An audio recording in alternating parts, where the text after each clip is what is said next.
नमस्कार, बहुत स्वागत है आपका न्यूज़ 18 के डिजिटल प्लेटफॉर्म पर। मैं हूं प्रशांत कटारे और मेरे साथ मौजूद है मेरे साथी आनंद से आज बेहद खास मुद्दे पर हम फिर बात करने वाले हैं। मसला वही है ईरान का। ईरान में 20वां दिन हो गया है, लगातार गृह युद्ध जैसे हालात बने हुए हैं। आम जनता सड़कों पर है, महंगाई से त्रस्त है और अब सत्ता परिवर्तन तक की बात आ रही है। लेकिन इस बीच अमेरिका की तरफ से जो लगातार धमकियां दी जा रही थी कि भाई हमला किया जाएगा, ये भी खबर आ रही थी कि ये भी साफ कर दिया था अमेरिका की तरफ से कि अगर नरसंहार हुआ ईरान में तो फिर पीछे नहीं हटेगा अमेरिका, दोबारा हमला कर सकता है। एक बार इससे पहले परमाणु संयंत्रों पर अमेरिका हमला कर भी चुका है। लेकिन अब तमाम तरह की बातें भी निकल कर आ रही हैं कि क्या वाकई हमला होगा या फिर बातचीत का भी जिक्र हुआ था, फांसी का जिक्र आया था, फांसी टल गई थी दुकानदार की जिसको लेकर पूरा बवाल था, गिरफ्तारियां भी रुक गई थी, ये भी कहा जा रहा था। अब जो एक नई खबर आई है उस पर जरूर हम समझने की कोशिश करेंगे। आनंद, जो सबसे ताज़ा अपडेट है, लेटेस्ट अपडेट है, वो ये है कि जो ट्रंप हैं, डोनाल्ड ट्रंप हैं, उन्होंने ईरान में बात की है। किससे बात हुई है, क्या बात हुई है और उस बातचीत के बाद अब क्या इम्पैक्ट होगा इस पूरे घटनाक्रम में, थोड़ा समझाएं। बिल्कुल, देखिए ईरान में जिस तरीके से प्रदर्शन चल रहा है वो प्रदर्शन अब 220 शहरों में फैल चुका है। लगातार मौतों की संख्या बढ़ रही है। इस बीच क्या है कि ट्रंप अब क्या चाह रहे हैं? ट्रंप चाह रहे हैं कि अमेरिका अटैक ईरान पर न करे, बातचीत से समस्या का समाधान निकाला जाए। और ट्रंप क्या चाह रहे हैं? ट्रंप चाह रहे हैं, क्योंकि देखिए जिस तरीके से ईरान ने अमेरिका पर दबाव बना करके या फिर जिस तरीके से अमेरिका दबाव बना रहा था ईरान पर, तो उसका सल्यूशन ईरान ने निकाला। लगातार मतलब अटैक की उन्होंने धमकियां दी ईरान की तरफ से। सभी मंत्रियों ने, लगभग जितने भी मंत्री एक्टिव हैं मामले को लेकर के, उन्होंने लगातार यही कहा कि इस बार अगर अमेरिका अटैक करता है तो ईरान इसका बहुत ही ठोस जवाब देगा, जिससे उनके एयर बेस है वो दरअसल हुआ क्या है कि देखिए ईरान जो है ना वो लगातार इजराइल और एयर बेस जो मिडिल ईस्ट में अमेरिका के एयर बेस है उसको निशाने पे साधे हुए थे। अब इस बीच खबर आती है कि जो कतर में एयर बेस है वो खाली कराया जा रहा था। मतलब ऐसा आदेश था कि वहां से आप धीरे धीरे खाली करो। बिल्कुल, तो वहां से कुछ सेना निकलना शुरू हो गए। तो और एक तो ये खबर भी आ रही थी कि B-2 बॉम्बर्स जो है वो देखे गए हैं मिडिल ईस्ट में। ये सभी मसलों को लेकर के अब ट्रंप क्या है, B-2 वही बॉम्बर्स जो अक्सर खास मौकों पर अमेरिका इस्तेमाल करता रहा है। जून में भी जो ईरान पे हमला हुआ था तो वो B-2 बॉम्बर्स का ही जिक्र आया था सामने। लेकिन अब कुछ ऐसे दावे आ रहे हैं जो मतलब अभी तक स्पष्ट नहीं हो सका है, लेकिन कुछ बयान मैं आपको सुनाऊंगा या फिर जो इस मामले को लेकर के ट्रंप ने किससे ईरान में बात की है। तो दरअसल देखिए ट्रंप की जो ईरान से संबंधित जो प्रदर्शन चल रहे हैं उससे बातचीत हुई है, लेकिन ये ट्रंप ना तो सीधे अयातुल्ला अली खामनेई से या ईरान की नेतृत्व सरकार जो ईरान सरकार चला रही, ईरान में जो सरकार है उससे भी बात नहीं हुई है। हाँ, लेकिन ऐसी खबरें सामने निकल के आ रही हैं कि ईरान से जो है कि ट्रंप की बातचीत हुई है और ये फोन पर बातचीत हुई है। और ये दावा जो कर रहे हैं वो है ईरानी राजदूत पाकिस्तान में तैनात हैं इस समय, उनका नाम है रजा अमीरी मोगदाम। उन्होंने दावा किया है कि बुधवार की रात करीब 1 बजे ट्रंप ने फोन किया और तेहरान को बताया कि अमेरिका ईरान पर हमला नहीं करेगा। ये दावा है ईरानी राजदूत का जो पाकिस्तान में तैनात हैं। उनका ये भी कहना है कि वो चाहते हैं कि समन्वय बना करके और अमेरिकी जो संपत्तियां हैं उन पर एक तरीके से जो टारगेट किया जा रहा था, जो मैंने आपको शुरू में बताया, यानी कि ये एक डर भी हम कह सकते हैं, अमेरिका के अंदर का एक डर भी है जो बात की गई। अगर बैलेंस करने की कोशिश की गई, चूंकि ईरान भी लगातार ये कह रहा था कि हम जो भी बेस हैं अमेरिका के उनको टारगेट करेंगे, जो पड़ोसी मुल्क हैं, उसका ये इम्पैक्ट है क्या अगर बातचीत हुई है तो? देखिए बिल्कुल इम्पैक्ट है। और उस बातचीत में एक तरीके से ये भी बताया है उन्होंने कि कॉल के बाद जो ईरान ट्रंप से बात हुई है रात में 1 बजे बुधवार को, उसमें ये भी बोला गया है कि ईरान जो है कि समन्वय बरते, मतलब कि थोड़ा सा जो अमेरिकी मिडिल ईस्ट में जो अमेरिकी संपत्ति है उसको नुकसान न करे, ये भी अपील उन्होंने किया है। साथ ही इस फोन कॉल के बाद ईरान की क्या एक्शन होता है, ईरान सीधे मतलब इस पर क्या होता है कि प्रदर्शनकारियों की जो फांसी रुक जाती है, टाल दी गई है फांसी। दूसरा ये है कि जो हवाई क्षेत्र थी उसे भी खोल दिया गया है। तो इस कॉल से तो ये समझ में आ रहा है कि ईरान जो है कि ईरान भी बातचीत करने के लिए तैयार है। एक ये 4 दिन पहले भी ये खबर आई थी, ईरान के जो विदेश मंत्री हैं अब्बास अराक्ची, उन्होंने भी बयान दिया था। उन्होंने बोला था कि हम बातचीत करने के लिए तैयार हैं, लेकिन ईरान के सम्मान में बातचीत करने के लिए तैयार हैं। और ये बातचीत है क्या, ट्रंप क्या क्या चाहते हैं ईरान से? ट्रंप चाहते हैं कि फिर से परमाणु वार्ता शुरू हो जाए।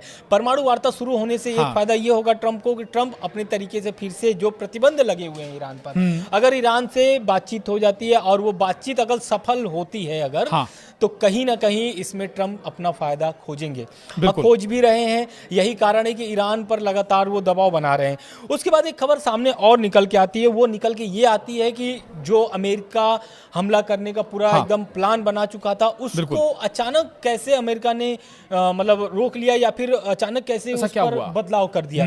हुआ क्या कि जो मिडिल ईस्ट के 4 देश हैं ना, जो अरब देश जो हैं, सऊदी अरब, कतर, ओमान, तो ये जो देश है ना, मिस्र है, तो ये जो देश है, ये इन लोगों ने क्या किया है कि एक तरीके से ट्रंप पर दबाव बनाया है, प्रेशर बिल्डअप किया। हाँ, और वो एक तरीके से कूटनीतिक तरीके से इस हमले को रोकने का प्रयास किया है, जो अभी आप देख रहे हैं वर्तमान स्थिति। नहीं तो जिस तरीके से एक हफ्ते पहले खबर आ रही थी, ऐसा लग रहा था कि अभी हमला कर देगा अमेरिका, लेकिन अब क्या है कि इन 4 देशों ने जो है ना, ये भी मुस्लिम देश हैं और ये नहीं चाहते कि मिडिल ईस्ट में ऑलरेडी 3 साल से लगभग 2.5 साल 2 साल से तनाव की स्थिति बनी हुई है, वाले हालात हैं। अब वो नहीं चाहते। अच्छा, थोड़ा सा ये ठीक है, आप ये पूरा अपने डिटेल बताया, थोड़ा सा ये भी बताइएगा। व्लादिमीर पुतिन ने भी बताया जा रहा है कि इजराइल और ईरान के राष्ट्रपति से बात की, ये क्या कन्वर्सेशन है? दूसरा, इसमें इस पूरे घटनाक्रम का क्या इन्वॉल्वमेंट है? क्या ईरान को व्लादिमीर पुतिन ने साफ कर दिया कि उनके साथ वो पूरी तरह से खड़े रहेंगे, अडिग रहें, ईरान पीछे ना हटे? इजराइल से भी अगर कन्वर्सेशन हुआ है तो इजराइल से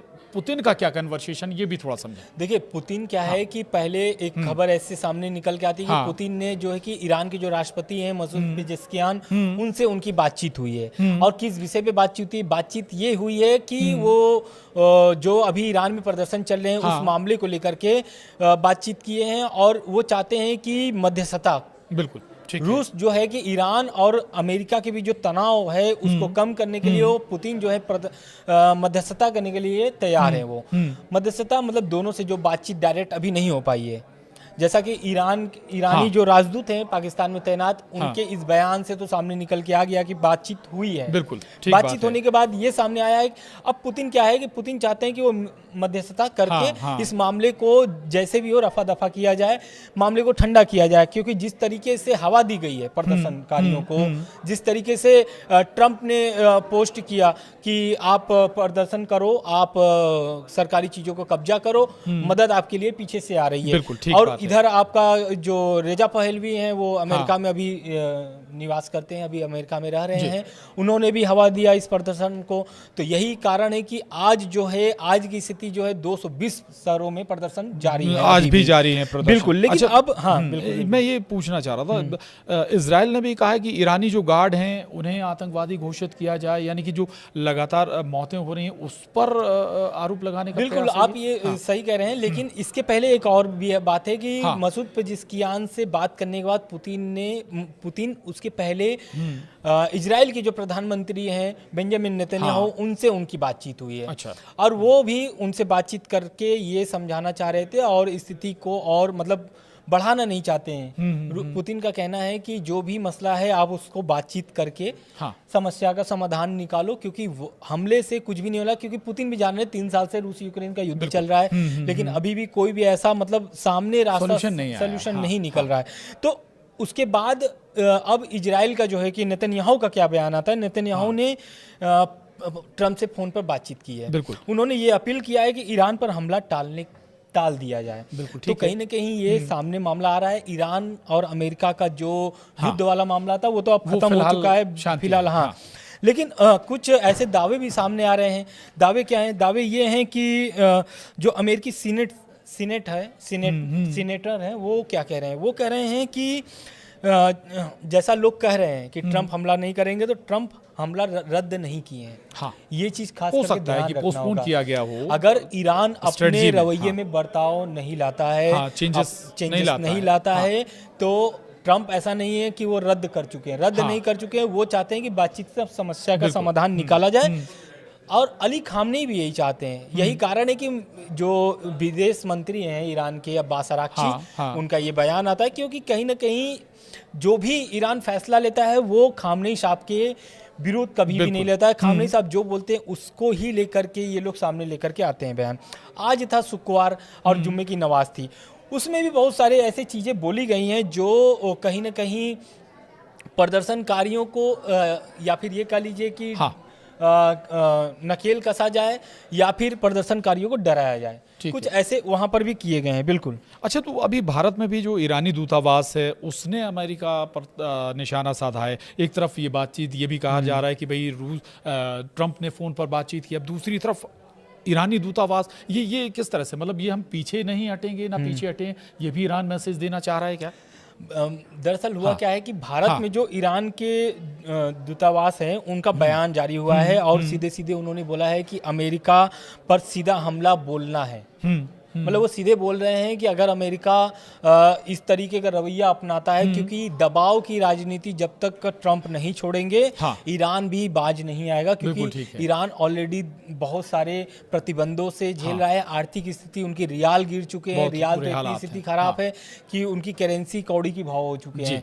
तो वो ईरान के जो एक तरीके से अधिकारी है वो ये चाहते हैं कि ट्रंप जो है कि थोड़ा ढिलवाई करें, हाँ, ईरान के प्रति थोड़ा सा रवैया नर्म रखे, क्योंकि ईरान जिस परिस्थिति में है, लगभग 20 दिन से अगर प्रदर्शन चल रहे हैं तो आप सोचिए क्या हालात होंगे। 220 शहरों में प्रदर्शन हो रहे हैं, तो कहीं देश ना कहीं में प्रदर्शन जारी है। बिल्कुल। एक क्वेश्चन आपने और कहा था कि जो ईरानी गार्ड्स को आतंकवादी घोषित करने का, ये इजराइल का है। तो इजराइल ने दरअसल विदेश के जो मंत्री हैं, विदेश मंत्री इजराइल के जो हैं, उन्होंने यूरोपीय संघ की शीर्ष राजनयिक एक क्लास और या फिर ये कह लीजिए कि बातचीत हुई है उनसे सीधी, उनमें उन्होंने ऐसी मांग रखी है कि ईरान की बेचैनी बढ़ सकती है। मतलब ईरान की जो है कि वो परेशानियां बढ़ सकती हैं। है मामला क्या, यूरोपीय संघ से उन्होंने अपील किया है कि इस्लामिक जो ईरान के जो आयतुल्लाह अली खामनेई है, सुप्रीम लीडर जो हैं, उनके नेतृत्व में जो IRGC चल रही है वो एक आतंकी संगठन है, उसको आतंकी संगठन घोषित कर दिया जाए। ये कौन कह रहा है? इजराइल के विदेश मंत्री। हाँ।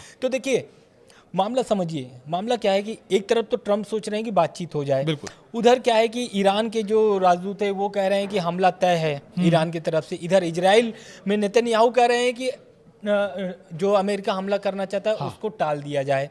तो समझिए अभी भी मामला जो है कि वो साफ नजर नहीं आ रहा है। अभी भी ऐसी स्थिति नहीं है कि अमेरिका पूरी तरह से पीछे हट गया है। पीछे ईरान के लिए सतर्क जरूर रहना होगा और जो हालात हैं उन्हें बदलना जरूर होगा, क्योंकि लगातार जनता नाराज है और अगर उनके ऊपर नरसंहार होता है तो फिर ईरान को सतर्क रहना होगा और रह गई आज जुम्मे की नमाज थी, तो आज जुम्मे के नमाज में एक तरीके से जो वहाँ के नेता हैं तेहरान में जुम्मे की नमाज का नेतृत्व जो करते हैं वो है कट्टरपंथी मौलवी अहमद खातमी।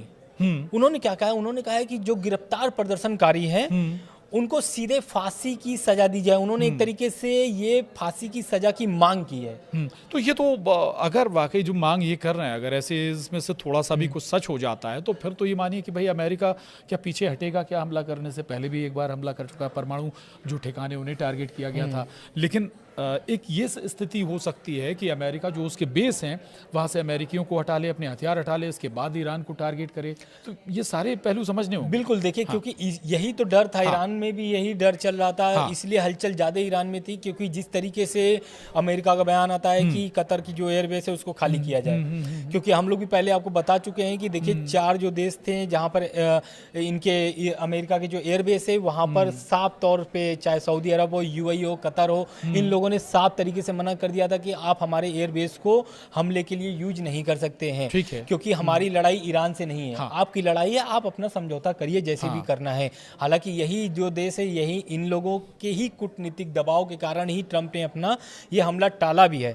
लेकिन अब जुम्मे की नमाज वाली बात करते हैं। जो कट्टरपंथी मौलवी हैं उन्होंने इस प्रार्थना में ये मांग करके एक तरीके से और हलचल तेज कर दी है। कारण क्या है कि आपको भी पता है कि प्रदर्शनकारी को लगभग 11 दिसंबर को 11 जनवरी को एक सुनवाई होती है, अदालती कोर्ट में सुनवाई होती है और उसमें ये सीधे सीधे जो 26 वर्षीय युवा थे उनको फांसी की सजा की मांग, फांसी की सजा दी जाती है, ऐसा सुनवाई में कहा गया था। और ये एक दावा भी है न्यूज एजेंसी तो फिर फाइनली हम ये मानकर चलें आनंद की अभी कम से कम अभी हाल फिलहाल तो कोई अमेरिका अटैक नहीं करने जा रहा है, ये बिल्कुल साफ है। और हमें ये भी समझना होगा कि अगर ईरान स्थिति कुछ गड़बड़ करता है या फिर नरसंहार फिर होता है या लोगों की गिरफ्तारी जारी रहती है तो फिर उसे चिंता करने की दरकार है। बहरहाल आज की इस चर्चा में इतना ही। आशा करते हैं हमारे दर्शकों को बहुत कुछ जरूर इस पूरी बातचीत से समझ आया होगा क्या होने वाला है मिडिल ईस्ट में या क्या हो सकता है।